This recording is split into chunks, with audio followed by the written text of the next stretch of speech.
नमस्कार, दृष्टि आईएएस के टुडेज जी के प्रोग्राम में आपका स्वागत है। सबसे पहले अभ्यास प्रश्न देखते हैं। हाल ही में खबरों में रहा वकारी व्हाइट आइलैंड्स कहाँ स्थित है? बे ऑफ प्लेंटी, तस्मान सागर, पश्चिम मध्य प्रशांत या फिर उत्तर अटलांटिक। इसका सही जवाब है option A, bay of plenty. एक नए शोध में वकारी व्हाइट आइलैंड्स ज्वालामुखी और अन्य सक्रिय ज्वालामुखियों में पूर्व विस्फोट चेतावनी संकेतों का पता लगाया गया है। व्हाइट आइलैंड्स न्यूजीलैंड का सबसे सक्रिय शंकु ज्वालामुखी है, जो न्यूजीलैंड के नॉर्थ आइलैंड के पूर्वी तट से लगभग 48 किलोमीटर यानी 29 मील दूर बे ऑफ प्लेंटी में स्थित है। अतः विकल्प ए सही है। इस ज्वालामुखी का निर्माण पिछले 1,50,000 वर्षों में निरंतर ज्वालामुखीय गतिविधियों द्वारा हुआ है। इसका लगभग 70% हिस्सा समुद्र के नीचे स्थित है और द्वीप इस ज्वालामुखी का ऊपरी हिस्सा है।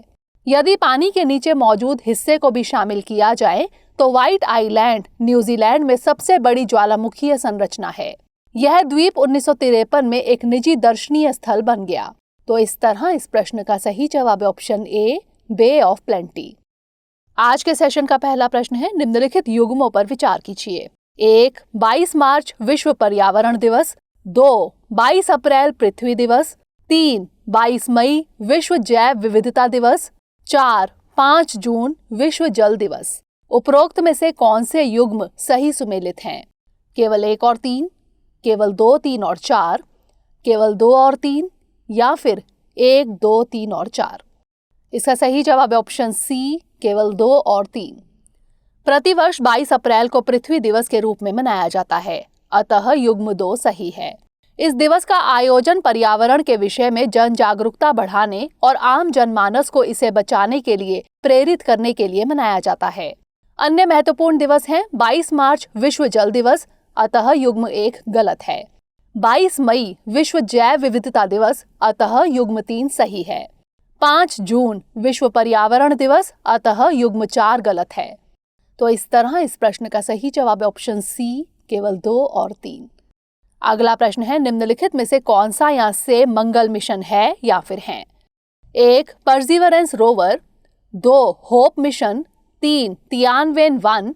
4. Parker probe. दिए गए कूट का प्रयोग कर सही उत्तर चुनिए।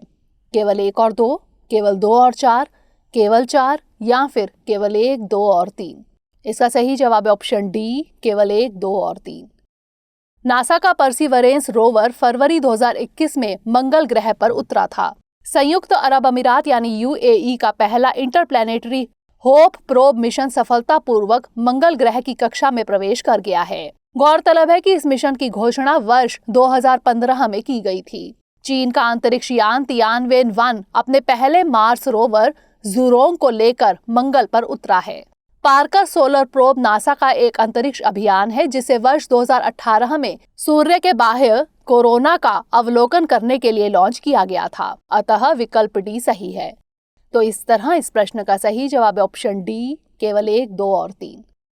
अगला प्रश्न है, समुद्री शैवाल यानी सी वीड्स के संदर्भ में निम्नलिखित कथनों पर विचार कीजिए। 1. ये समुद्री पारिस्थितिकी तंत्र में समुद्री फूल वाले आदिम प्रजाति के पौधे हैं। 2. ये केवल ऐसे क्षेत्रों में पाए जाते हैं जहां पानी की मात्रा कम होती है। उपयुक्त कथनों में से कौन सा यहाँ से सही है या फिर हैं? केवल 1, केवल 2, 1 और 2 दोनों या फिर ना तो 1 और ना ही 2। इसका सही जवाब है ऑप्शन डी, ना तो 1 और ना ही 2, यानी दोनों कथन गलत हैं। समुद्री शैवाल यानी सी वीड्स जड़, तना और पत्तियों रहित एक आदिम प्रजाति के समुद्री शैवाल हैं जिनमें प्रायः फूल नहीं पाए जाते हैं। ये समुद्री पारिस्थितिक तंत्र में एक प्रमुख भूमिका अदा करते हैं, अतः कथन 1 सही नहीं है। बड़े समुद्री शैवाल पानी के नीचे वनों जैसी एक प्राकृतिक संरचना का निर्माण करते हैं जिन्हें केल्प वन कहा जाता है। केल्प वन मछली, घोंघे और समुद्री अर्चिन के लिए जल के नीचे नर्सरी के रूप में काम करते हैं। समुद्री शैवाल अधिकतर अंतर्ज्वारीय क्षेत्र में, समुद्र के उथले और गहरे पानी दोनों में तथा नदी के मुहाने पर भी पाए जाते हैं, अतः कथन 2 सही नहीं है। मन्नार की खाड़ी के दक्षिणी हिस्से में मौजूद चट्टानी अंतर्ज्वारीय क्षेत्रों और निचले अंतर्ज्वारीय क्षेत्रों में कई समुद्री शैवाल प्रजातियों की समृद्ध आबादी मौजूद है। तो इस तरह इस प्रश्न का सही जवाब ऑप्शन डी, ना तो 1 और ना ही 2। अगला प्रश्न है, लेबनान निम्नलिखित में से किस देश के साथ सीमा साझा करता है? 1 इजराइल, 2 जॉर्डन, 3 सीरिया, 4 तुर्की। दिए गए कूट का प्रयोग कर सही उत्तर चुनिए। केवल 1 और 2, केवल 1 और 3, केवल 3 और 4 या फिर केवल 2, 3 और 4। इसका सही जवाब है ऑप्शन बी, केवल 1 और 3। हाल ही में इजराइल ने बेरूत के बाहरी इलाके और लेबनान के अन्य शहरों एवं गांवों पर बमबारी की, जिसके चलते बीते साल जुलाई में फिलिस्तीनी बलों के साथ हुआ संघर्ष विराम समाप्त हो गया है।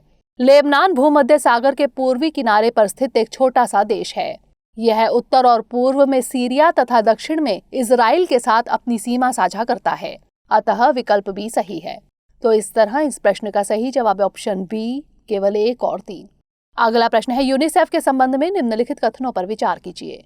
1, इसे 1953 में गठित किया गया था। 2, इसे 1965 में नोबेल शांति पुरस्कार प्रदान किया गया। 3, इसका मुख्यालय जिनेवा में स्थित है। उपर्युक्त कथनों में से कौन से सही हैं? केवल 1 और 2, केवल 2, केवल 1 और 3 या फिर केवल 3। इसका सही जवाब है ऑप्शन बी, केवल 2। नीति आयोग और यूनिसेफ इंडिया ने हाल ही में सतत विकास लक्ष्यों यानी SDGs से संबंधित एक समझौते पर हस्ताक्षर किए हैं। इस समझौते के तहत मुख्य तौर पर बच्चों से संबंधित विषयों पर ध्यान केंद्रित किया जाएगा। द्वितीय विश्व युद्ध से प्रभावित देशों में बच्चों को राहत प्रदान करने के लिए 1946 में यूनिसेफ की स्थापना की गई थी, अतः कथन 1 सही नहीं है। 1950 के बाद यूनिसेफ ने बच्चों के कल्याण और उनके विकास से संबंधित सामान्य कार्यक्रमों की ओर ध्यान देना शुरू किया। यूनिसेफ खास तौर से कम विकसित और विभिन्न आपातकालीन परिस्थितियों का सामना कर रहे देशों पर ध्यान केंद्रित करता है। यूनिसेफ को 1965 में नोबेल शांति पुरस्कार से सम्मानित किया गया था, अतः कथन 2 सही है। इसका मुख्यालय न्यूयॉर्क शहर में स्थित है, अतः कथन 3 सही नहीं है। तो इस तरह इस प्रश्न का सही जवाब ऑप्शन बी, केवल 2। अगला प्रश्न है, पहले अतुल्य भारत अंतर्राष्ट्रीय क्रूज सम्मेलन 2022 के शुभंकर का क्या नाम है? कैप्टन क्रूजो, कैप्टन आत्मनिर्भर, कैप्टन आयुष या फिर कैप्टन पोर्टमैन। इसका सही जवाब है ऑप्शन ए, कैप्टन क्रूजो। पहला अतुल्य भारत अंतर्राष्ट्रीय क्रूज सम्मेलन 2022 14 मई से 15 मई तक मुंबई में आयोजित किया जाएगा।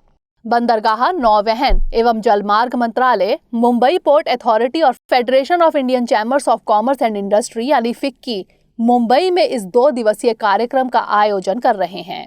श्री सर्बानंद सोनोवाल ने इस सम्मेलन के ब्रोशर, लोगो और शुभंकर कैप्टन क्रूजो का भी अनावरण किया, अतः विकल्प ए सही है। सम्मेलन का उद्देश्य भारत को एक क्रूज हब के रूप में विकसित करने संबंधी विषय पर विचार विमर्श करना है। तो इस तरह इस प्रश्न का सही जवाब है ऑप्शन ए, कैप्टन क्रूजो। अगला प्रश्न है, निम्नलिखित में से कौन भारत के पहले मुख्य सूचना आयुक्त थे? सत्यानंद मिश्रा, सुधीर भार्गव, वजाहत हबीबुल्लाह या फिर राजीव माथुर। इसका सही जवाब है ऑप्शन सी, वजाहत हबीबुल्लाह। केंद्रीय सूचना आयोग यानी CIC ने गृह मंत्रालय यानी MHA के लोक सूचना अधिकारी से RTI अधिनियम का सख्ती से अनुपालन सुनिश्चित करने को कहा है। केंद्रीय सूचना आयोग का गठन 12 अक्टूबर 2005 को सूचना के अधिकार अधिनियम 2005 के तहत किया गया था। आयोग का अधिकार क्षेत्र सभी केंद्रीय लोक प्राधिकरणों पर फैला हुआ है। मुख्य सूचना आयुक्त पद ग्रहण करने की अवधि से 5 वर्ष की अवधि के लिए पद धारण करता है। वजाहत हबीबुल्लाह भारत के पहले मुख्य सूचना आयुक्त थे, अतः विकल्प सी सही है। तो इस तरह इस प्रश्न का सही जवाब है ऑप्शन सी, वजाहत हबीबुल्लाह। अगला प्रश्न है, किसी बीमारी का R नंबर क्या प्रदर्शित करता है? संक्रमण की तीव्रता, रक्त में RBC की संख्या, सूजन का कारण या फिर रोग के फैलने की क्षमता। इसका सही जवाब है ऑप्शन डी, रोग के फैलने की क्षमता। कोविड-19 के मामले में भारत की प्रभावी प्रजनन संख्या यानी R वैल्यू बढ़कर 1 से अधिक हो गई है।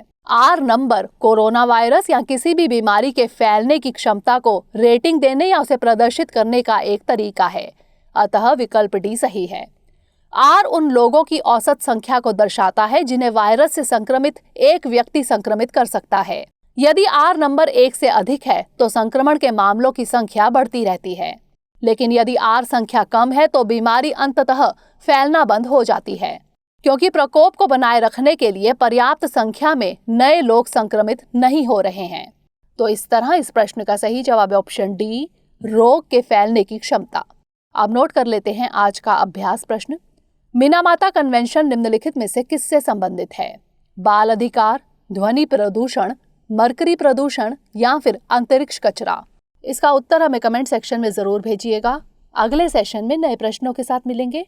तब तक के लिए पढ़ते रहिए एंड स्टे मोटिवेटेड।